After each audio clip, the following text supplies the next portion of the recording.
L'idée derrière la taxation d'une entreprise comme la nôtre, elle est claire. Je veux dire, c'est normal de participer à cet effort collectif. Ce qui est un petit peu dommage, c'est qu'on soit taxé sur le chemin lorsqu'on a besoin de ces capitaux pour le développer, et beaucoup moins plus tard lorsque l'entreprise se déroule bien.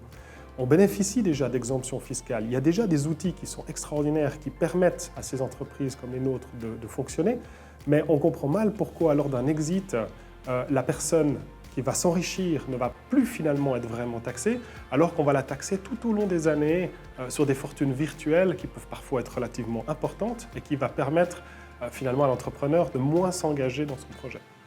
Alors ma piste pour des améliorations, parce qu'on peut toujours faire mieux, même si on est très content d'être ici, je pense qu'on peut beaucoup plus investir dans le développement.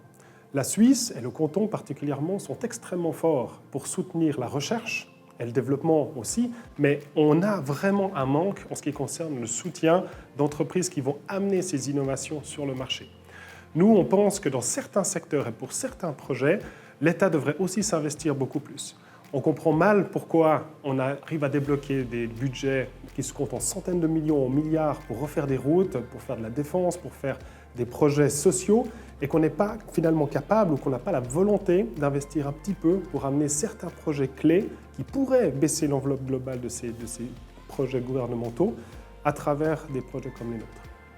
Peut-être une autre piste d'amélioration, c'est aussi la facilitation à l'investissement privé.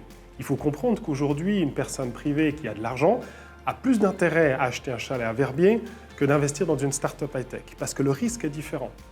Il faudrait trouver un moyen de leur donner envie, finalement, et de leur donner un avantage pour que cet argent qui soit utilisé de manière extrêmement risquée et qui va bénéficier à la communauté puisse également être incité dans ce type d'investissement.